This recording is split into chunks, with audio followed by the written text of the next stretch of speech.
Guys, nukora ibi bintu 15 channel history yawe nifunguke ndetse na advanced feature, utubwire muri comment, utubwire ko twakubeshye.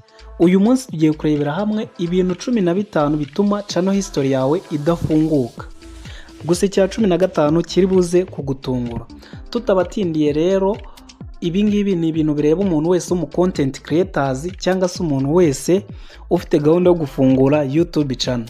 So tutabatindiye, icyambere nicyo bita verify phone number.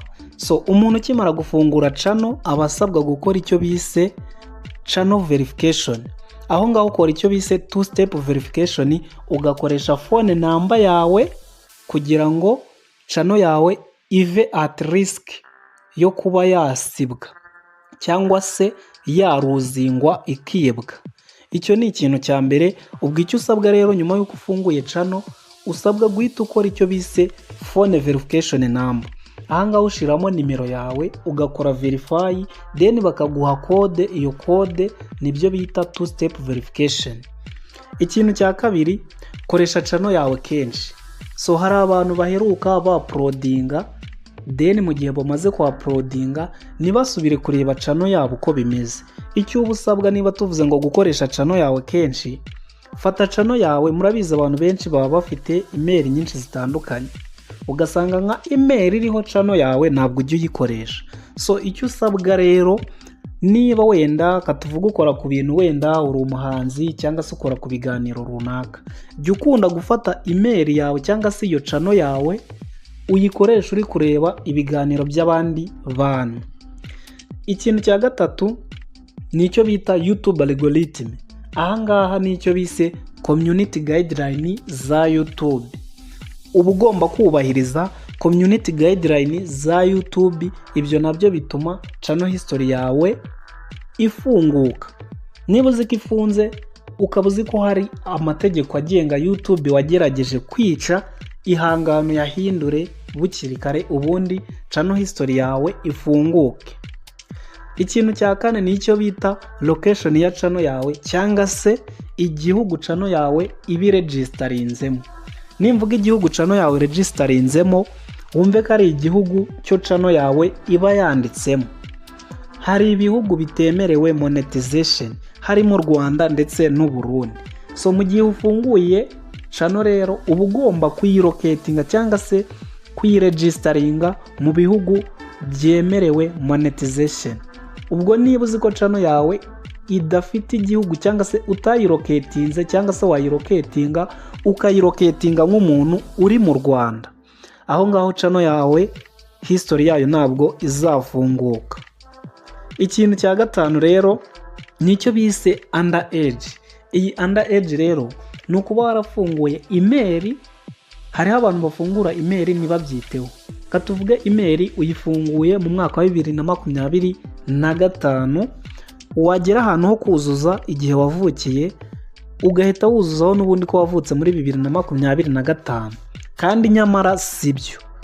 Uba ugomba gufungura email rero iri above, iri hejuru y'imyaka 18, kuko ibintu Google service zose zivuga ko umuntu uri munsi y'imyaka 18 aba atemerewe gukoresha izi website n'aya ma platform yose.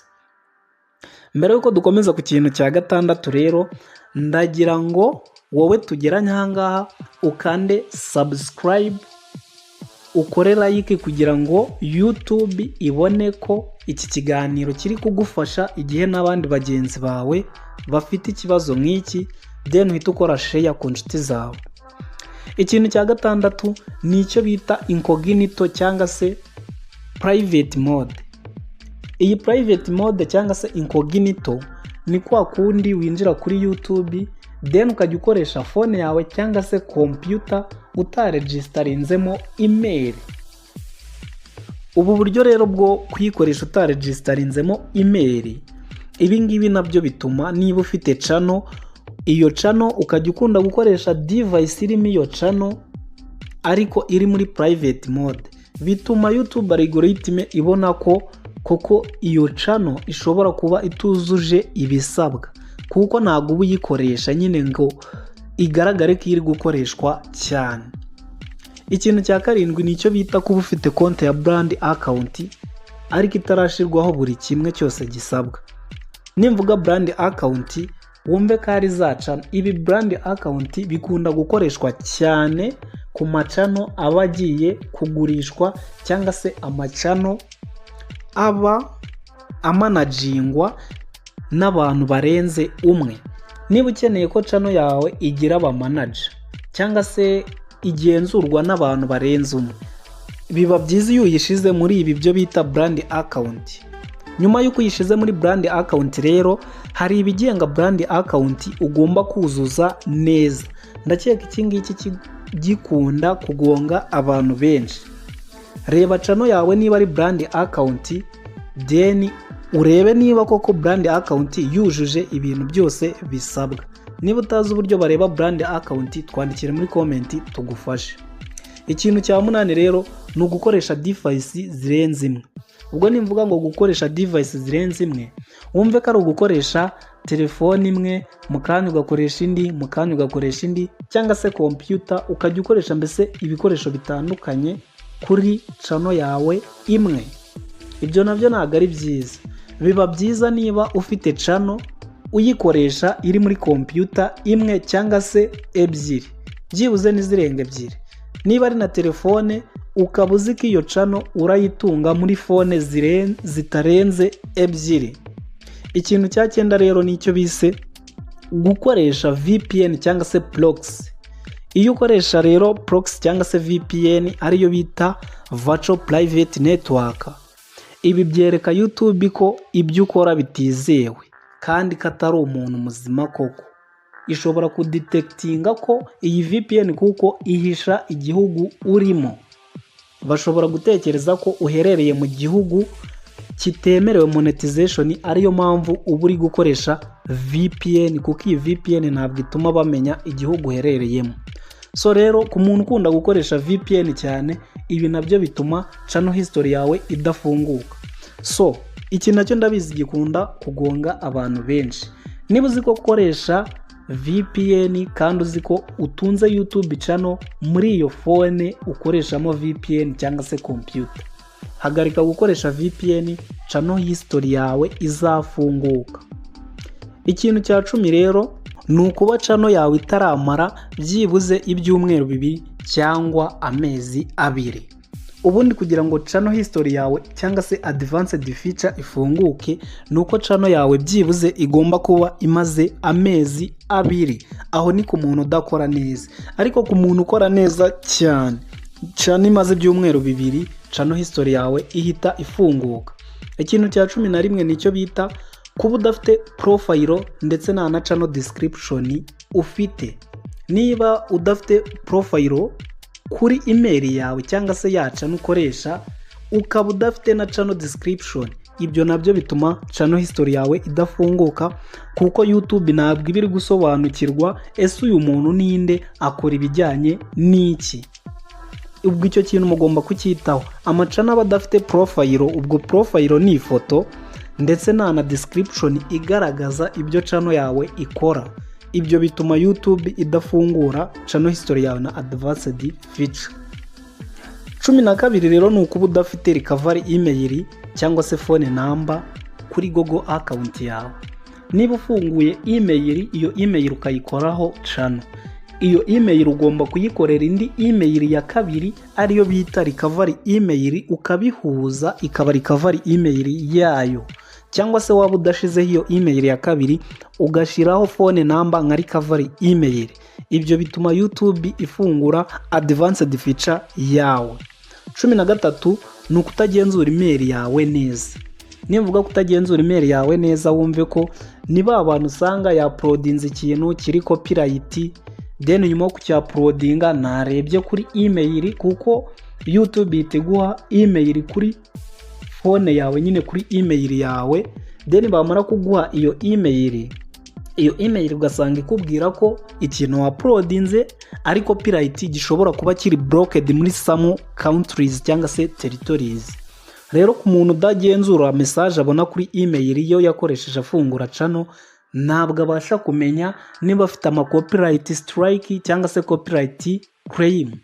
So ubwo rero gusura email cyane bituma ubasha kumenya niba ufite copyright, then wamara kubona ayo copyright ukaba wakora claim cyangwa se ukamenya uburyo ukora appeal kuri ayo copyright kugira ngo bayagukureho.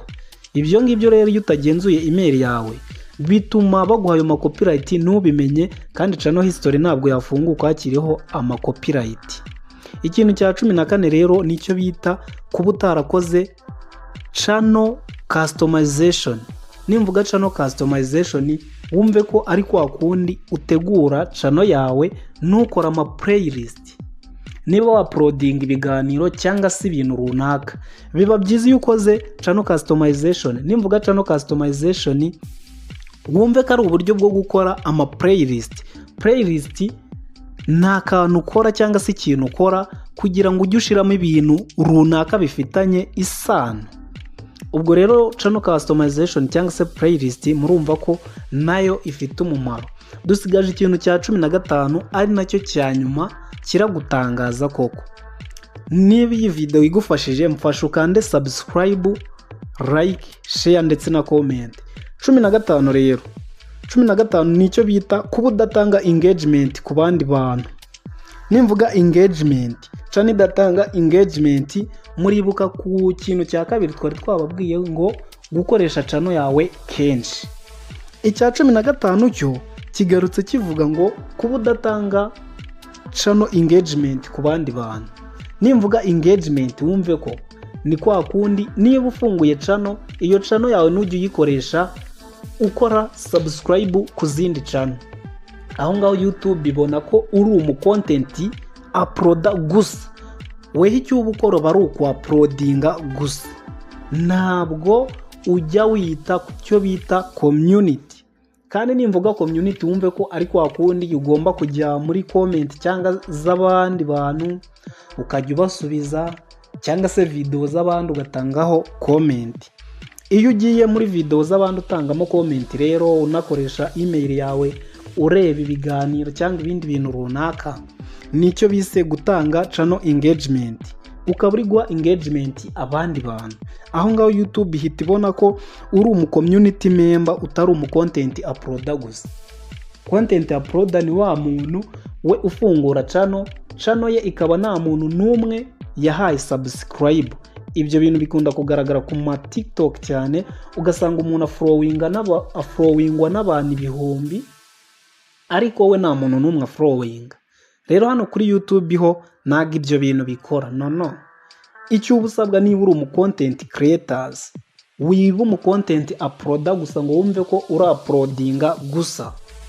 Ugomba ku uploadinga then channel yawe igatanga na engagement ku bandi, ujya mu byo bakoze ukareba, ugatanga comment nawe, ndetse n'ibintu wa uploadinze wowe ubwawe. Niba abantu baje muri comment gerageza kubasubiza kandi urayikinga na comment zabo. So ni ibyo ngibyo rero ibintu bituma channel history yawe idafunguka ndetse na advanced feature. Iki kibazo ndabizi abantu benshi bagiye bakimbazaho bibaza ese ko twujuje ibisabwa tukaba twarujuje abasubscribers 1000 tukuza watch time 4000 ndetse bikanarenga, ariko kwa applying monetization nibikunde. Ntabwo byakunda kubera ko advanced feature yawe iba itagafungutse. So ni ibyo ngibyo rero bituma uhura n'icyo kibazo. Gusa ndizera nyuma y'iyi video nubikurikiza nkuko tubikubwiye ibintu 15 byanze bikunze, icyo nzi nuko channel history yawe mu mezi 2 igomba kuba yamaze gufunguka. So niba hari icyo utibuka neza urasubiramo iyi video wongere uyirebe kuko ndabizi biragufasha. Iyi video iragufasha. So rero ubwo icyo usabwa byiteho ko ari 15 byose, then nyuma y'amezi 2 wamaze kubikurikiza uzambwira. Akandi kantu gukora mention cyane muri description ntago bari byiza, mujye mugabanya mention. Niba ushize byibuze hashtag muri description ya video, shiramo hashtag zitarenze 7. Hashtag 7 ziba zihagije kuko izo nizo bita regular hashtag. Izo regular hashtag ni izo gutuma YouTube imenya icyiciro video waprodinze irimo. Wikumva ko gushiraho hashtag 1500 ari byo necessary, no.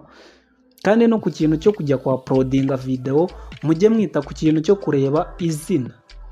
Murabizi kuri YouTube ntabwo ugomba kurenza keyword 100 kuri title ya video. So rero niba urenza title ifite keyword 100 ukazirenza ukabona wagiye mu murongo w'umutuku, aho ngaho nabyo ntabwo ari byiza. Niba waranabikoze subiramo ukore edit title y'ikiganiro cyawe cyangwa video yawe nirenze keyword 100. So nibyo ngibyo rero, kandi na channel description cyangwa se video description nayo ni karenze amagambo 500. So nibyo ngibyo rero, ciao mugire ibihe byiza, turabakunda ndetse dukunda uburyo mukomeje kudushigikira. Ntabwo tumaze igihe kinini cyane wenda dutangiye iyo channel, ariko tumaze igihe kinini cyane twiga ku bintu tuzabagezaho, kuko ntabwo waza ujyaho utazi ikintu ugiye gukora. Ikindi, kora ibintu ukunze. Kuri YouTube ntabwo ujyaho ugiye guteka imitwe gutya na gutya, jyaho ukora ibintu ukunze ku buryo utazajya ubura ibyo kwa uploadinga. Sawa rero, ciao, turabakunda, Imana ikomeze kubarinda kandi muzabigeraho. Muhumure namwe n'ejo bundi mukamonetiza.